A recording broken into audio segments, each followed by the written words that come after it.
Welcome to the Be Bold podcast. I'm Beth Whitman.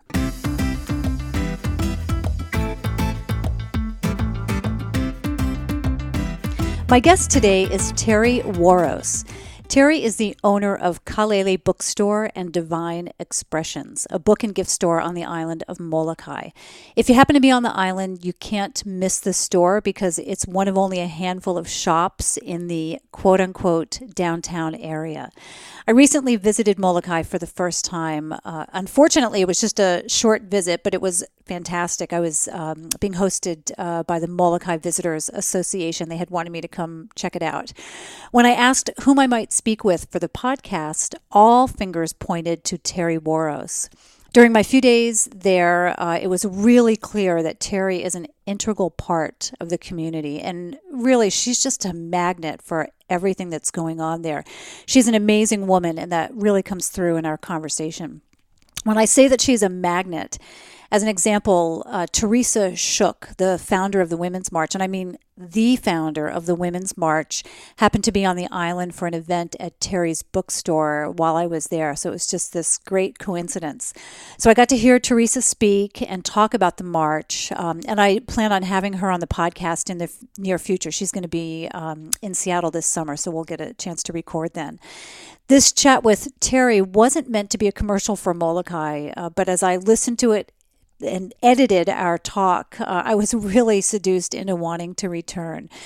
Teri is a very special woman, and there are a lot of gems in this conversation. So I hope you'll take the time to listen and really reflect on some of her thoughts and ideas. Some of the highlights of the conversation include how she felt disconnected while on Maui. She talks about how different each of the Hawaiian islands are. She's actually lived on several of them. And also how we can have meaningful experiences that don't include a high thread count on the bed sheets, like those at high-end hotels. Teri also talks about the synchronicity that happens on Molokai and how we need to allow ourselves to simply just be open to receiving. And she really believes that that in itself is a gift, being able to receive. We did talk a lot about Molokai and what makes the island so magical. What I will caution you with, though, is that Molokai is not for everyone, and the residents are not eager for hordes of tourists to arrive. And you'll hear about that in the conversation. But for those of you looking for something unspoiled and you're willing to visit and not feel angst over the fact that there's only one hotel and a handful of restaurants, it might not be for you. The cell phone connection is also quite spotty, as well as Wi-Fi being pretty spotty. My conversation with Teri will start in just a moment, but before that, I wanted to invite you to check out our trips on the Wander Tours site, where we feature women-only tours to a number of destinations, including India, Southeast Asia, Papua New Guinea. That's actually a co-ed trip, and Ireland. At this time, we've also got space on our inaugural Santa Fe Wellness Retreat in the fall, and I am so excited about that getaway. We've also got culinary tours to destinations in the U.S., so please check those out. And one other thing, I wanted to let you know that today's episode is brought to you by Portine Gear. Portine Gear is a woman-owned company known for their design-your-own camera bags, shoulder purses, and laptop bags.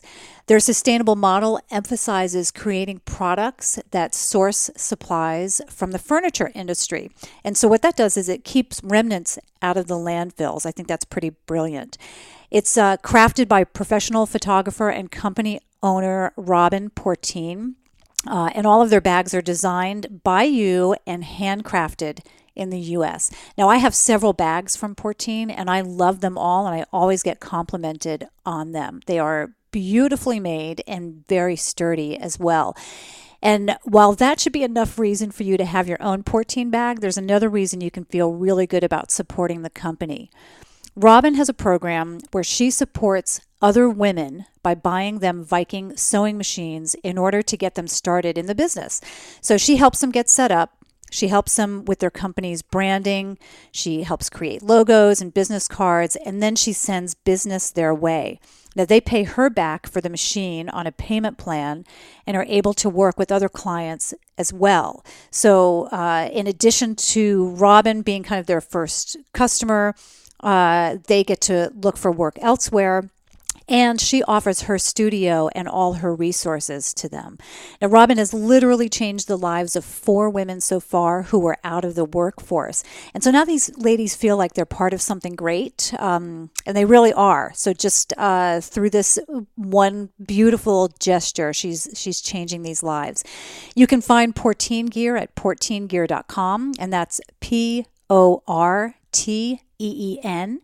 They're on Facebook and on Instagram, also at Porteen Gear. And on the social media outlets, you'll not only see lovely bags, but you'll also see really beautiful photos because Robin is an excellent photographer as well. With that, let's get started with today's conversation. Super. So I'm here today with Teri Waros at the Kalele Bookstore and Divine Expressions. Which is a wonderful little bookstore, but also just a fantastic gift store that I have found myself drawn into a number of times already just on my few days here on Molokai. And thank you so much for being here, Teri. I'm so glad that you're here, Beth. Thank you. Oh my gosh, this is so exciting for me. So I can't wait to chat with you about your story here on the island, how you got here, whether you consider yourself bold. We'll get into that a little bit later as well.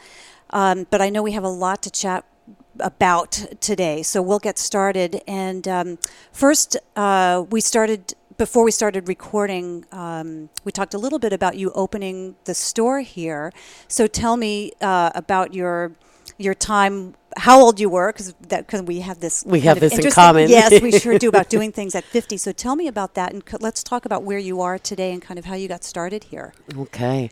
Well, I was working for a local organization and lost my job, and I didn't know where I wanted to go or what I wanted to do. I had a long career in the hospitality industry and left it once to get into nonprofit, got sucked back into it again. So here I was without a job, and was going to continue that, and my heart wasn't into it. Where was that? Well, around the world, actually. Okay. I've lived around the world in different hotel companies. It's what brought me to Molokai. But I didn't want to leave this island. I knew that I wanted to live here 25 years ago when I was on Maui. I fell in love with Molokai. And I am a local girl. I was raised on Oahu. I'm Keikioka Aina. So I spent some time. I went down the Grand Canyon and spent some soul searching. And finally one day someone said, well, just what do you want? And I said, well, I just want a store. And it was one of those experiences. Who said that out of your mouth? And I said, well, a store, that's it. Well, okay, what kind of store? Oh, a bookstore. We never had a bookstore in Molokai. So as I was doing my business plan, the book publisher in Honolulu said, Teri, no one makes money selling books. And hence it's turned into what it is a gift boutique. I love to present the art of the local artisans here. We have some talented people. Right. You have a great variety here for sure. So anyways, I spent a year doing the business plan, getting ready, negotiating lease and all of that. And when I really knew that this is what I was going to do, I contacted my astrologer. No, quick question. Were you already living on the island? Oh, yeah. Okay. I had been here for, going on 5 years at that point.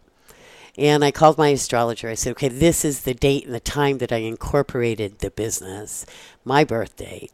Look at the charts and tell me when I should open for the best chance of making it financially. And he called me back and he said, you are to open up at 9:30 on the 18th of February. My birthday's the 17th. Oh, So that's how it happened, that I was going to open the day after my birthday. And the first contractor I met with, I said, well, we're opening on the February 18th at 9:30 in the morning. He said, oh, that's not going to happen. I said, no, you're not going to happen.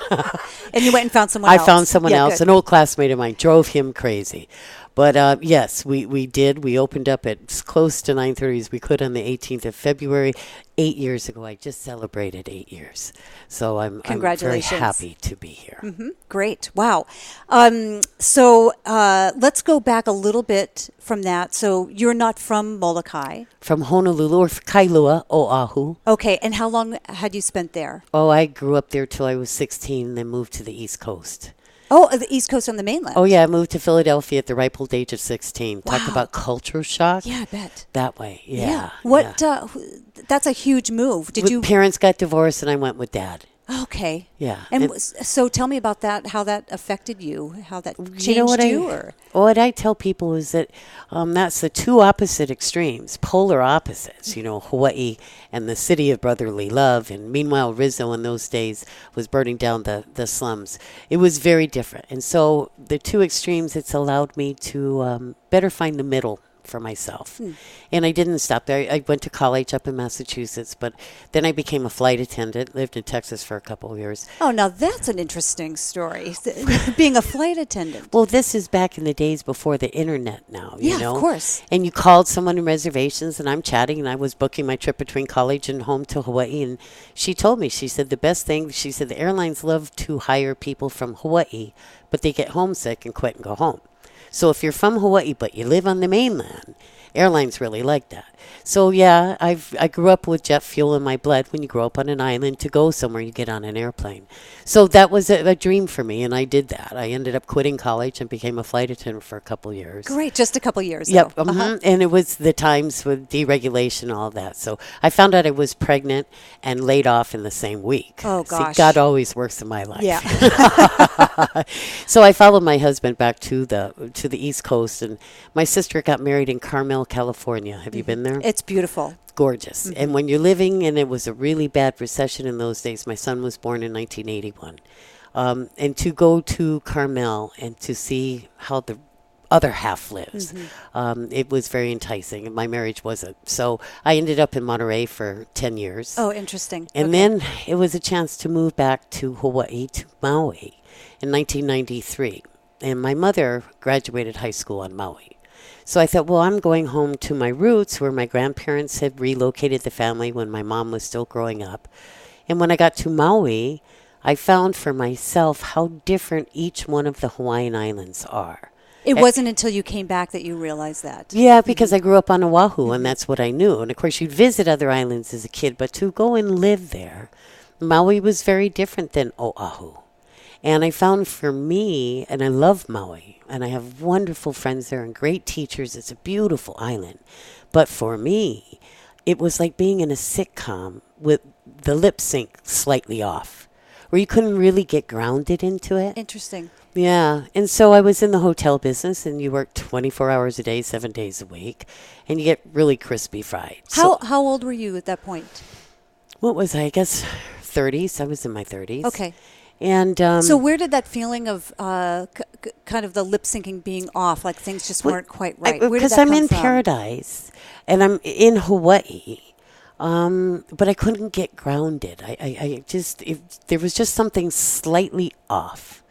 And again, part of it is that I was working so many hours that I was. So when I wanted to stay at the Shishi Resort, do the spa, play golf, I would go to Lanai. And when I needed to get away from the world, so I could just breathe and fill up, I would come to Molokai. And I worked in Kapalua, so right across the channel. And I would sit there and look at this island, and I could feel this island pull my heart. And I told my colleagues 25 years ago, I said, I'm going to live on that island one day. And there's actually a friend of mine who lives in Halava Valley. He comes to town once a week with his flowers from Halava. I said, Kalani, you're actually living my dream, because that was my real dream. Oh, gosh. I'm going to live on that island, grow flowers, and go to town once a week.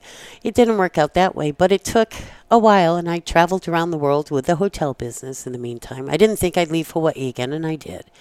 And I ended up on the East Coast again. I was in Washington, D.C., and now going on 14 and a half years ago, I got a phone call. Well, what brought you to D.C. after all that time? Well, back in the hotel business, and then you transfer, and I ended up in D.C. Were you still feeling not grounded at that point? Well, yeah, because I got actually out of the hotel business when I was in D.C., because I wanted to do something more with my life. I mean, my whole entire adult career had been pleasing other people or listening to people complain because there was only double-bedded rooms.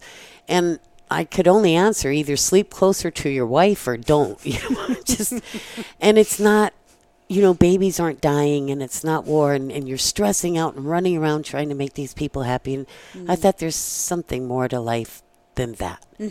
So I got out of it and I got into nonprofit.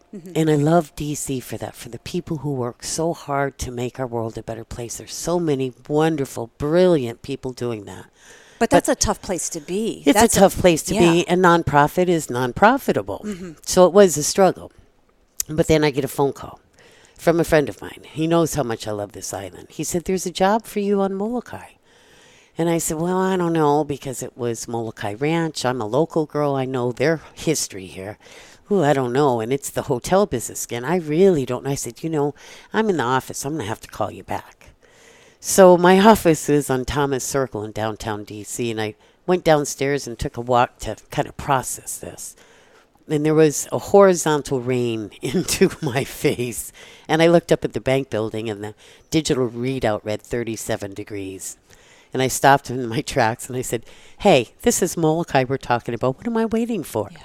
I want 87 degrees. Exactly. So I came back into the office, called him. I said, when's the interview? And that's how I got here. So 13 years ago. Yeah, fantastic. So when you came back to the island, was it a relatively easy transition for you? It was, because I knew I was coming home spiritually, that this was my spiritual home. And again, for people who grow up in Hawaii, our connection with our home is more of a spiritual connection than maybe some other people live or understand. And I knew 25 years ago when I was on Maui that I could feel this island pulling me, and that's at a spiritual level.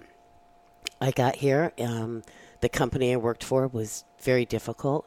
They were embroiled in trying to convince the community to allow them to develop the southwest corner of the island. This is the ranch? Okay. Molokai Ranch. And being a local girl, it was important to me to talk to the employees, to the local people, and ask them what their opinions, what their mana'o, what their thoughts were around this.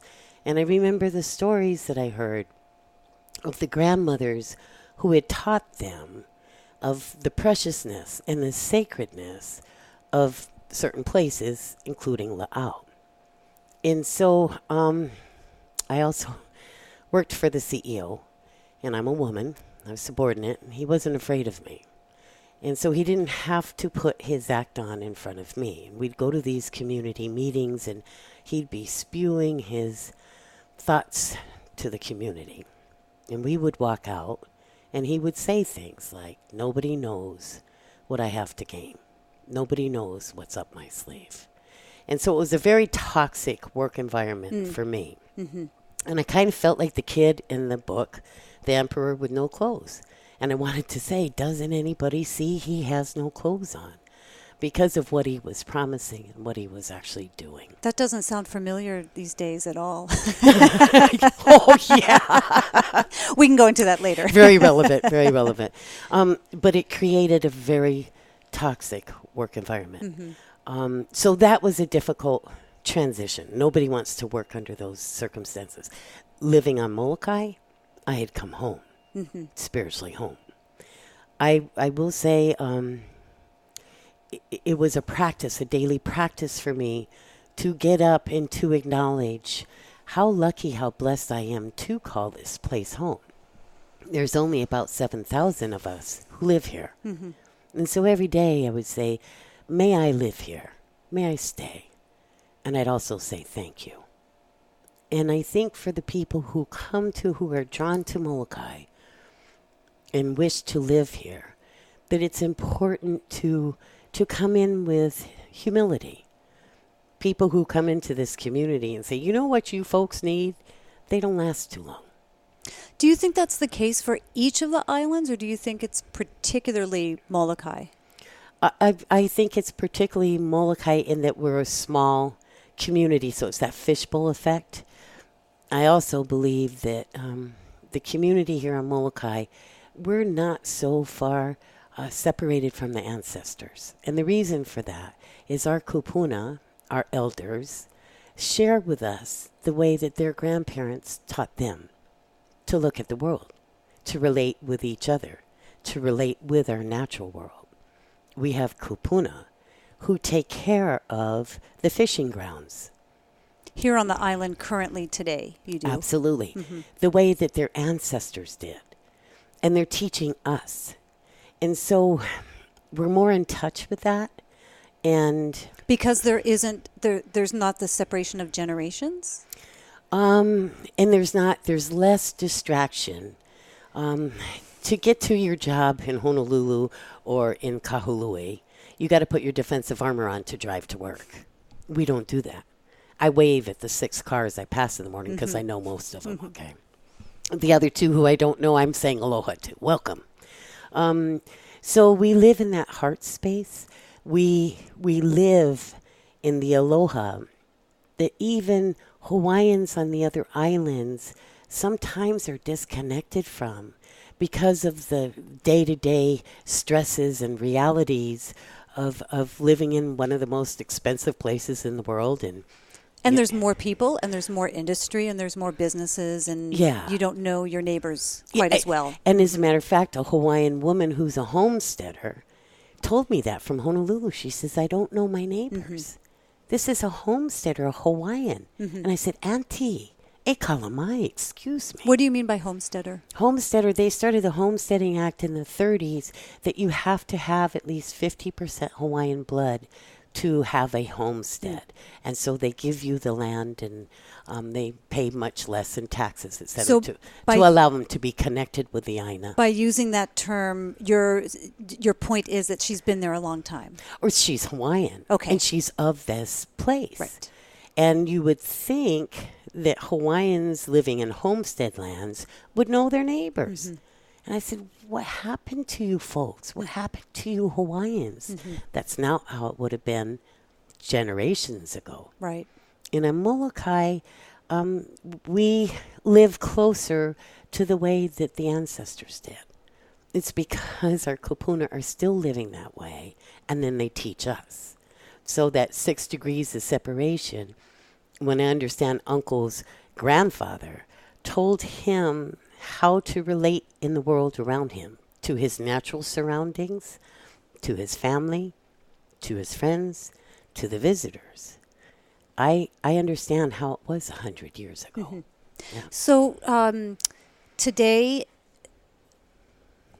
are the generations, so you've got the elders here who are teaching their children.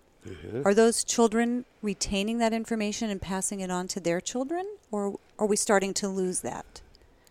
Well, that's a very interesting question, and I'm sure there's a lot of opinions about it. What's your opinion? Do you have one? I know you do. Yeah, I always do. I went and spent 3 days in Honolulu a couple years ago for a trade show. And I had a very hard time because I have my daily routine of my own practice of opening my heart. And I do that every single day here in Molokai. And Molokai holds the space for us to do that. And I'm in Honolulu, in Waikiki, and at a trade show, and trying to share aloha as I've learned it on Molokai. And when you say aloha to a local Hawaiian person, and they look at you like, what you want? I want to cry and say, it's still Hawaii, you guys. And it was shocking to me and saddening to spend 3 days in Hawaii, just 25 miles across that channel, to Honolulu in a very, very different world. And I came home, and we had a parade. And I set up chairs on the sidewalk for the kupuna, for the parade. And I was standing here in the store watching every kid walk by, stopped to honi, to kiss, every single auntie and uncle, every kupuna. And I just shook my head and said, they don't do that in Honolulu anymore. Now we do have, I'm not rose-colored glasses. We have problems. We have bad economics on this island, a lot of unemployment. And that creates sometimes drug use. Unemployment creates nothing to do, boredom, frustration, domestic abuse. And I'm well aware of that. But for the most part, the people from here, even the kids, when a young local kid calls you auntie, it immediately changes our relationship. That becomes my kid, and I will do anything I can to support them. Mm-hmm. No, are those kids learning, do you think? Or there is a little bit of separation now that's happening where that information isn't getting passed down to them? I think for the most part here, the old value system is still intact. That being said, in dysfunctional families that are disconnected from their core belief system, from their culture, by drugs or misplaced anger, those kids or those families are suffering. Mm-hmm. Yeah. I've only been here a few days. Mm-hmm. My observation is that there's a really strange thing here where come but don't come. Come to Molokai, but we don't really want you. But as you said, there are economic issues here. There are not enough jobs for people. Mm-hmm. And really that is going to come when there's an influx of people, either like yourself who are creating businesses, or you're bringing in tourists, visitors. In my mind, it seems like the ideal would be that there is a form that you fill out and you have to pass it. You have to pass a test in order to come to Molokai. I don't know what the right answer is because as a journalist, I'm here to talk about the island, and to kind of to see the good side and to see what's going on here and let other people know about it. But also the messaging is, wait a minute, it's not for everybody. There is only one hotel, as you've pointed out. There are limited facilities. Can you speak to that as an observer, as a resident, as an observer, as someone who owns a business, I'm sure you would love to see your business thrive for many years to come. How do you address that, and how do you address the local people who might be a little bit resistant to that growth? Well, you've got a really good point. And again, I've been here for 13 years, and when I came here, I was in charge of marketing a hotel, so I was very interested in attracting people to Molokai. And what I found interesting, going to Maui or going to Oahu almost on a weekly basis, I would talk to local people. When's the last time you went to Molokai? Oh, I've never been. Well, my cousin, hunts over there, but I've never been. And I wondered why. And when I got here and started to read the history of this island, it's got a very rich history, a very strong mana or power. The kahuna of this place were very, very powerful. And there was a lot of dark magic. They speak of a poison wood on the west end that was so poisonous, the birds flying in the air above it would fall to their death. And I thought, well, geez, wasn't anything good that went on here. So I think a lot of it is held over from ancient times. Molokai has always been known as the powerful island. And again, a lot of that being self-protected. They speak of a war. The king or chief of Maui wanted to come and conquer Molokai. He sent so many canoe that they say you could walk on the bows of the canoe across the channel. The people in Molokai hid up in the hills, and there was a lot of quartz adze in our soil, very reflective material and shells. They were very powerful chanters.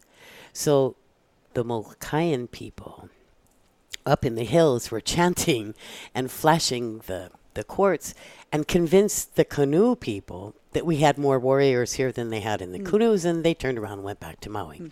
So we had this reputation for many, many generations, and I think that is held over. In the 60s and the 70s, the activists of Molokai were very, very powerful, and again are known for the extremes that they will go to protect their island. That's a big reason why we're not developed like the other islands are. And I thank them. I don't always agree with them, but I thank them. So, yes, there's many of us that our lives would be a little bit easier. I could pay the bills a little bit better if I had more traffic, if we had more visitors here. However, as someone who's spent her entire life in the hospitality industry, and most of it in Hawaii, I don't want to compromise the quality of our lifestyle or our home for the benefit of the visitor. And that's what's happened on many of the islands. They tend to sell out. It becomes commercialized. The intention of making money takes precedence over the intention of sharing our culture. And see, Hawaiians have this concept of being pono. And when you're pono, you're in alignment with a greater good. What's pono? Define that. Pono is in righteousness. It's being in alignment with the greater being, right? The higher self. And so any endeavor, any idea, any project, since living on Molokai, I've learned how important it is for me to be conscious of what my own intentions are. When I started this store, if my intention had been to open up a store and make $1 million, it wouldn't work here. And when I sat down to write my mission statement, what was my intention?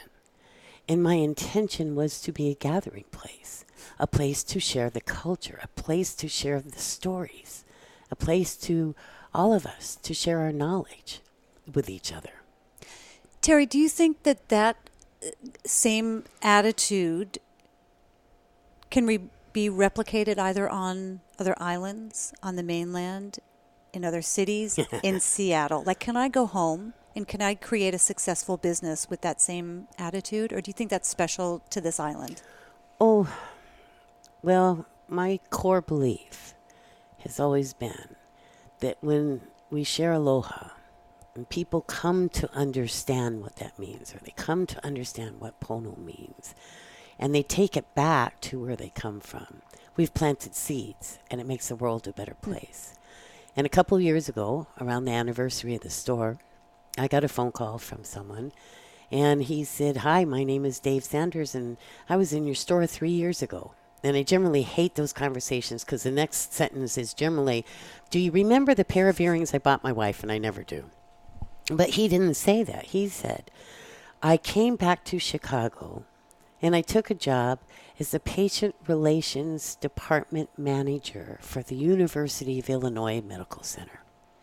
And I said, "Wow, that's kind of a rough job. That's a complaint department." He said, "Yeah, exactly. It was a toxic workplace. The morale was terrible. He was just awful." And in the 3 years, he goes, "I've just applied what I came to understand aloha to be from my experiences on your island." Now, this is my core belief, yeah? Here's this man calling me, telling me 3 years later that it's true. Mm-hmm. In 3 years, he turned that department around. He said, so much so, we celebrate Aloha Fridays now. And it was Friday. Oh, sweet. He said, "So would you send us a happy Aloha Friday greet? Could you send a photograph or something?" And I said, "Dave, yeah." He goes, "Well, I won't let my employees go home till we get this." I go, "This is the first year we heard that term Arctic vortex. It was minus 80 degrees in Chicago that day." I said, "Dave, send your staff home. I'm sending you a picture right now." He let me know that it's true.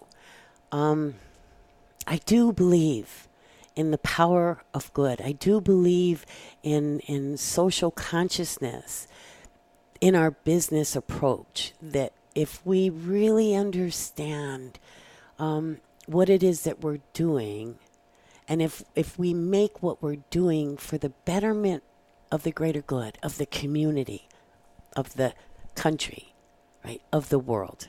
Happy Earth Day. Mm-hmm. Mm-hmm. Yeah. If we do what we do, recognizing what impact we're going to have on our Mother Earth, yes, we can be successful. Yes, we can change the world. That's a great message to send out. Yeah. For sure. So you affected that one gentleman. I'm sure there's many other stories like that, whether you know them or not. One of the things that I've observed in the multiple times that I've popped my head into your shop here, that there's lots of people here, always. They're coming in and talking story, as you say, and just having conversations and kind of catching up with you.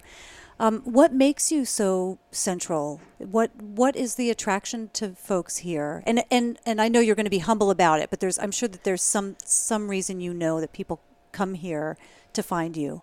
I don't really take credit for that. I really think it's the power of this place, because it's so beyond me. I just kind of describe my role as that I connect the dots in the universe, right? And then I get out of the way and watch all the magic happen. But not everybody can do that. So there is something special about you that makes that happen. And I'm not sure when you say it's this place, I don't know if you mean the island, the bookstore, or the island. Mm-hmm. Okay. Mm-hmm. So that's happening. That's happening everywhere, you're thinking. That's happening in the shop across the street. It does. Okay. It does. People come back and tell, listen, when we had the first, I don't want to say cruise ship because it's a boat that has 36 passengers. It goes to a couple of the islands. That's uncruise, right? Yeah, okay, good. Great. I'm glad that we could say that. No, of course. And I know we have Dan in common, right, out of Seattle with the So uncruise. Here's a big shout out to Dan. Absolutely. So when they first started coming, we had activists who showed up at the harbor, and there was protests, and it was ugly. Oh, it was bad. But then the passengers got on the vans, and they went down to the east end. Well, let's back up and talk about why that might have been a bad thing, because it's a cruise, okay, quote unquote cruise, but it's uncruise. It's It's something very different. So can you just explain that? Well, when Dan called me and said, I have this little cruise company and we want to come to Molokai, I said, I did the party line. I said, we don't do cruise ships in Molokai. I came here 13 years ago. They had just turned back the big cruise ships, the 3,000 passenger cruise ships that thought that they were going to make Molokai a port. That's not going to happen. And I understood that. Wouldn't work here.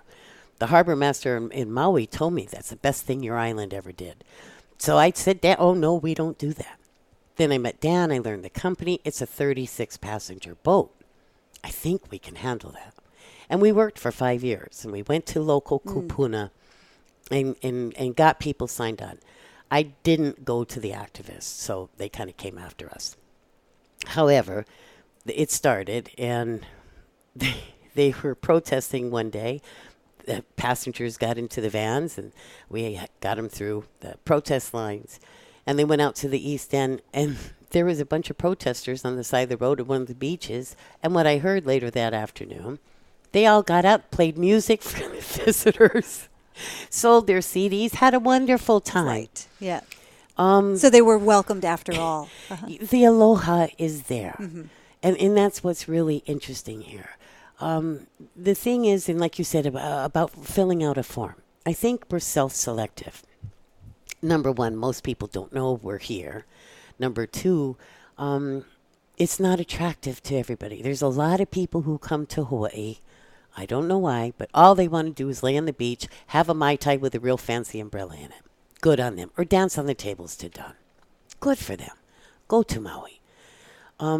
So the people who come who seek Molokai are seeking a different experience.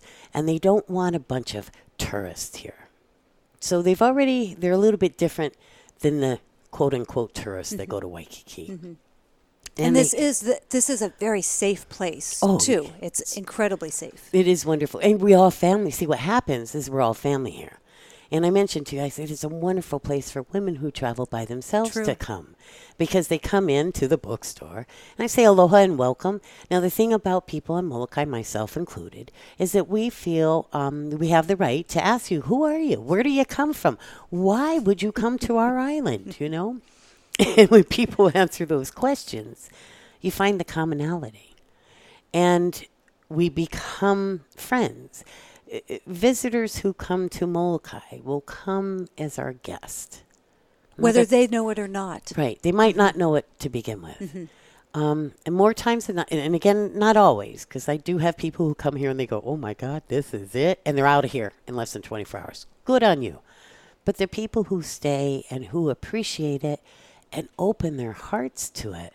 When they leave, their family. And it's a very different experience that way. Mm-hmm. And so we don't want so many people that we start to make new roads or build infrastructure or do anything that's going to take away from our lifestyle of going slow, of waving at each other because we know each other or at least recognize the car. But you'd like more tourists here, more I would people, like more visitors. Yeah, yeah. And I shouldn't say tourists because that's a different connotation, but visitors for sure, because there is a sense that a visitor, somebody who's here, is really a guest. Absolutely, very much a guest. Yeah, and you can't do that in mass numbers. No. So Molokai as a spiritual destination, that's something that drew you here personally. yes. Can you talk about that, and can you talk about how it might draw someone else in for that very same reason? Well, funny, or not funny, but interesting enough, is going back to ancient history. Now, for myself, this was 25 years ago, so history, but not ancient. And I felt myself drawn here, again, spiritually, in my heart space, in a time where I was searching for answers in life. Very hard sometimes when you're in your day-to-day life and it's crazy and you're racing to work, and to really take the time out to read the book you need to read, or to write the journal that you should write, or whatever it is that we need to do as we're seeking. How did you know that that was here? I felt it. I felt it. And from your previous time here. Exactly. And then I sat across the channel, 7 miles across the channel, just watched the sun play on this island and go, I'm going to live on that island one day.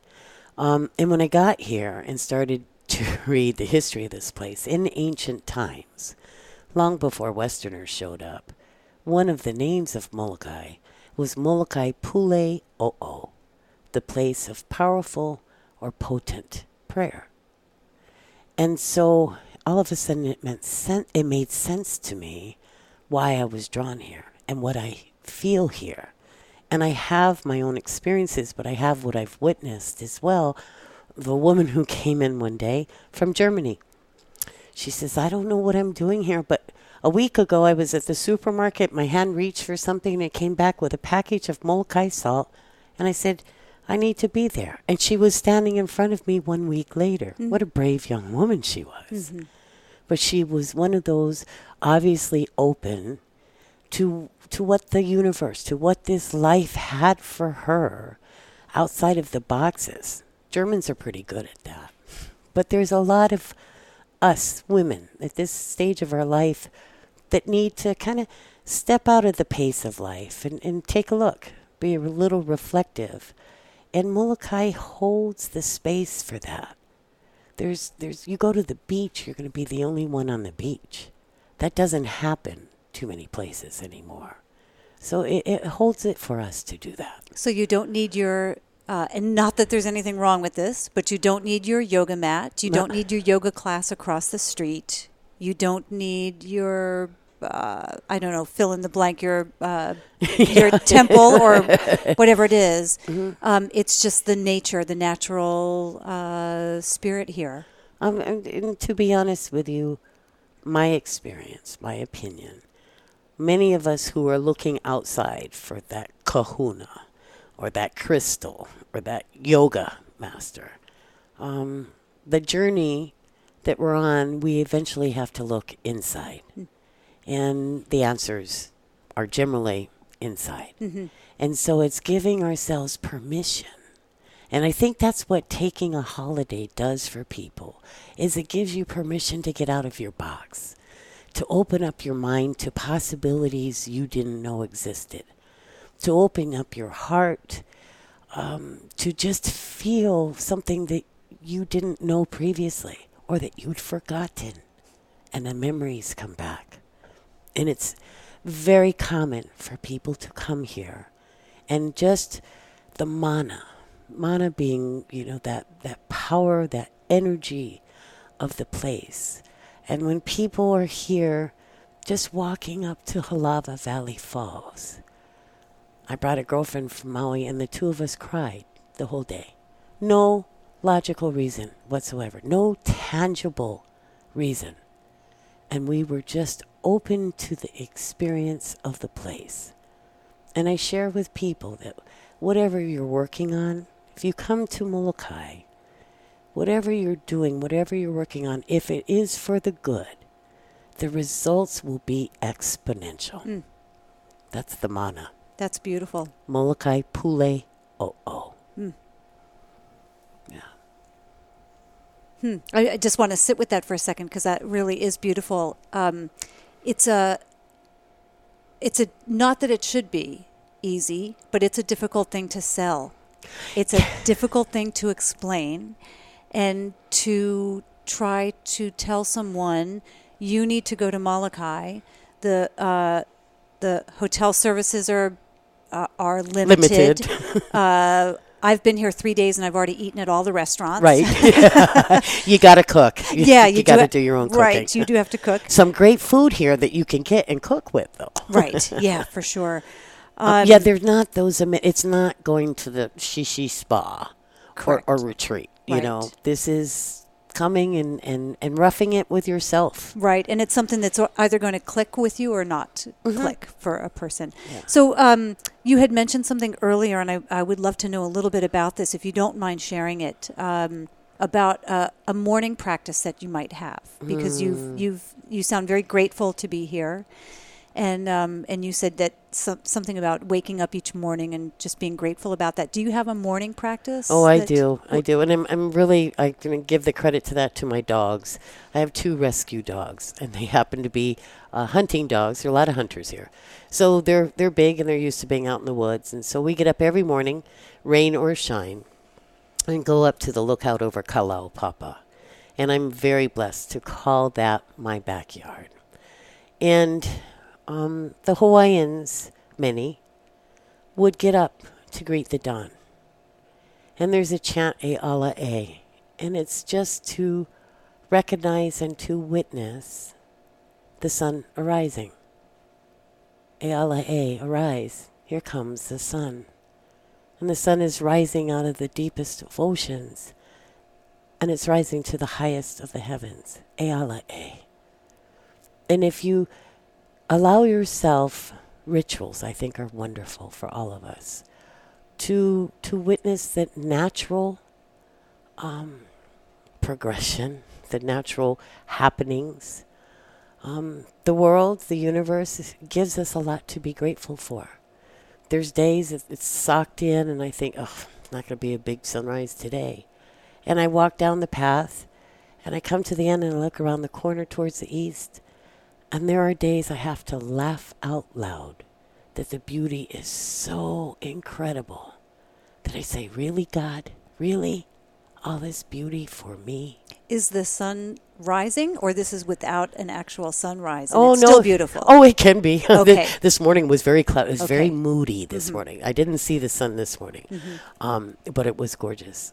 Did I hear that you post a photo each morning, maybe on your Facebook page, of the sunrise? Well, that to me is the best part about Facebook, because seriously, on the average of 300 days a year, when I say, really, God, all this beauty for me, I look around, nobody's there. And what Facebook has allowed me to do is to share it with others. Yeah. So I get people who come in and say, thank you for sharing those photographs, because it allows them to stay connected with Molokai. And it allows me, my heart is so overflowing with the gratitude of witnessing this beauty that I get to share it. It's good to share, you know. Yeah, that's wonderful. Yeah, I look forward to sharing that, to seeing it each day too, so I can stay connected. For sure. Absolutely. For sure. Absolutely. So one first let me ask you: is there anything that you would like to chat about or add before we wrap up today? I'm grateful for this opportunity, and I hope that if there's someone who's listening to this and struggling or just needs a break in their life, and if you've never heard of Molokai, I want you to go Google it. And if you're okay with not having 400 count sheets, if you're okay with just being out of the box a little bit, come to Molokai. And come with a heart open and a mind open to allow to receive. Again, I think that's something that particularly women, ourselves, struggle with. We need to be open to receiving. And when we are, when those gifts come, and the only thing that comes to mind, when I stand there and I watch the sunrise, and the beauty is beyond description, and the only thing that comes to mind is thanks, God. I had a wise woman in here, and she told me, She said, when your heart is that connected that the only thing that comes in your mind is thank you, it's the closest we can be with our Creator. And I love to share that. I love when we get to experience that. And in these days and times, I've met people who come here and they go, I just need to see God. First, I ask permission, can I hug you? Because that's what we do here. They don't do that in New Jersey, but we do that here. No, we do that in New Jersey, too. I'm from New Jersey, Oh, actually. good. Yeah, There was a lady from New Jersey, and she just said, I need to find God. Yeah. And I said, you're just exactly where you're supposed to be. And when you look up in the night sky, that's the other thing we didn't mention. The night sky here, because we don't have the light bothering us, you can touch the Milky Way. And when you look up into that night sky and you realize every planet, every star, every constellation is exactly where it's supposed to be, so are we. Right. You know, there is something interesting that has happened already on the island. Again, just in my couple of days here, I've noticed really strange coincidences running into people as we tour around. It's like my host was just talking about you, and then you manifested in the post office. How did that happen? Of all the places on the entire island, how did you end up here? So things like that happen often, don't they? There's a very much so. It's interesting. There is an interesting way the universe kind of brings everybody together, and you're in the right place at the right time. And absolutely, it's just, the synchronicities. Yeah. And you have to have the faith and the trust that happens. And there's, I believe that it can happen anywhere in the world. I think that there are some places that do manifest it. I've traveled to Bhutan in the Himalayas a number of times, and I feel it there. Just things kind of manifest, and I get that same sense here on the island that exact same thing happens. So got it. Yeah. You really got it. Yeah. So as we wrap up here, I do want to just ask you a question, because this is the Be Bold podcast, and I know that it's very difficult for many people to, because most of us are humble, and we don't think that what we're doing also, in addition to that, we don't think that necessarily what we're doing is bold, because we're just going about our day and doing what we love to do. But you are being bold. You are a vocal person in the community. I know that you've been an activist. We didn't kind of take the ranch subject all the way to the end, but the ranch is closed now. Is that correct? Right. Well, it closed down operations. They're still in existence, and they actually have re-established cattle ranching. They still sell real estate. Their hospitality. Hotels are not open. Okay. So you left that position and you started the bookstore, and all of that is quite bold. You moved here on your own, and just knowing for a long time that this is where you wanted to be, all that's quite bold. Do you see yourself as bold? Do you, in looking back, is there something that you feel like that was a bold move, Teri? Yeah, I admit that. Is there something in your past that you look back? Well, like I said, I wouldn't have called it that. I don't call it that. Kalele, the name of the store, means to have faith. And it continues to be a journey of faith. And I couldn't do it without that faith. And I couldn't do it without the synchronicities that Creator sends to me, that when I'm struggling and wondering why the heck I go through all this stress of trying to figure out how to pay the bills. And I have a little girl who walks in, and she got about 5 feet in the door, and she's looking at the art on the walls. And I love children, right out of the mouths of babes. And she spun around and looked at me, and she said, well, is there anything in here I can buy for $1? And then she opened up her hand, and she said, actually, 4 quarters. And I was like, I got to find something for this little girl. She's just darling. And I have these trolls for $1. I said, well, honey, I have these trolls over here, and they're $1. You want a red one or a green one? Oh, she was delighted. And we shared stories, and she left. And I realized that's why I do what I do, is for that. To be a resource for my community. And But to have that faith takes confidence, though. And so whether you call it confidence or being bold or fearlessness, it takes a certain amount tenacity. of confidence. Tenacity. Tenacity, I'll give you. Okay. Okay, good. Tenacious Teri. Gotta be tenacious. Absolutely. Okay, great. Well, Thank you I think that's a good note to end on. Teri, thank you so much. Thank you for having me in your store here and for taking the time to chat today, too. It's great. Nice to meet you. Wasn't Teri just delightful? I loved chatting with her. You can find links to Teri's store and other information in the show notes on the Wanderlust and Lipstick website at wanderlustandlipstick.com/podcast. You can find out more about me by visiting Wanderlust and Lipstick, as well as Wander Tours, where you'll see the tours that I lead around the world. I encourage you to also check out the Wander World Foundation, the nonprofit I founded to help women and children in developing countries. I'll put links to all those sites in the show notes, which you can find on the Wanderlust and Lipstick site. Friend me on Facebook, and I'm WanderGal on Instagram. If you like what you hear, please subscribe to the podcast on iTunes, Stitcher, or Google Play, and write a review. Please also share this podcast with friends and on social media so we can grow our Be Bold community. Doing each of these things will help the podcast get more exposure. If you know of any high-performing, adventurous, philanthropic women whom you think might be a good guest, shoot me a note or leave a comment. And finally, the ladies can join us on our Be Bold Facebook group. That's where you'll find our community.